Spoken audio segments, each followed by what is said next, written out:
My name is Katherine, and this is the shape of my recovery.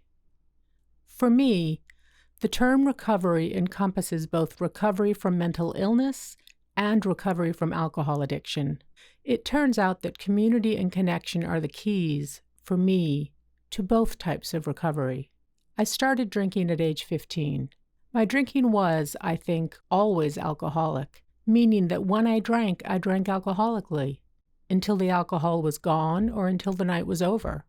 But for many years, my drinking was held in check by external structures, by school, by jobs, by the needs of my young children. When these structures fell away, I gradually drank more frequently and in increasing quantities. My first episode of major depression occurred in college and lasted just a few months. As I got older, each successive episode of depression was deeper and lasted a longer period of time. At first, my depression and my alcoholism operated independently of each other. But by my mid-30s, I was drinking to self-medicate my depression. My depression and my alcoholism then became so intertwined that I couldn't tell where one stopped and the other started. Despite this, to the outside world, I was able to maintain a facade that everything was good and that I was fine. One day, I was waiting for a subway in Manhattan when I had a sudden urge to step off the platform and allow myself to fall onto the tracks. One step and my pain could be over. I was deeply shocked by this urge and backed away from the platform edge.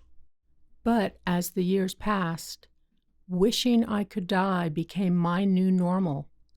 I stayed very busy during the day to avoid my feelings, and I drank every night to numb them. By my mid-40s, I was in weekly therapy and eventually started antidepressants. But I downplayed how much I actually drank. My psychiatrist diagnosed the depression, but she was blind to the alcoholism. I swore to my therapist and to myself that I would never act on the suicidal urges, that I would never do that to my children. And that was true, until one night, it suddenly wasn't.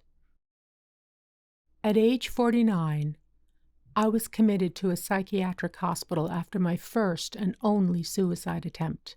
My husband saved my life, a fact for which, today, I am profoundly grateful. But at the time, all I could feel was despair that my attempt had failed, that I was still alive, that I was still in pain. In the psychiatric hospital, I finally was given a dual diagnosis of depression and alcoholism. I couldn't address one without also addressing the other. In order to successfully treat my depression, I had to stop drinking. In order to successfully stop drinking, I had to treat my depression.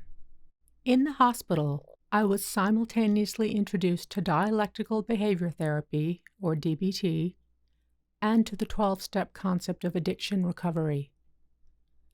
Both programs provide tools for living. DBT calls them skills, and the two programs complement each other very well. I find that both DBT and the 12 steps emphasize community and connection. The goal of DBT is for the patient to build a life worth living.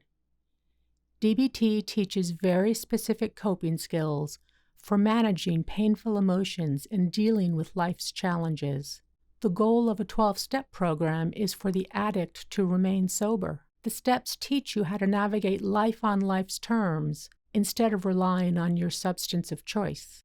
In the early years of my recovery, I stayed sober and I worked on my mental health for the sake of my family, in particular for my children. But I still wished I was dead, and I certainly still wanted to drink.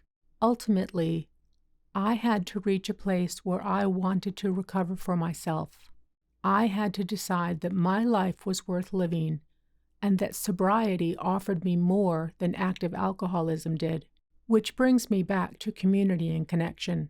That is what recovery offered me, and that is what made me realize that my life is worth living.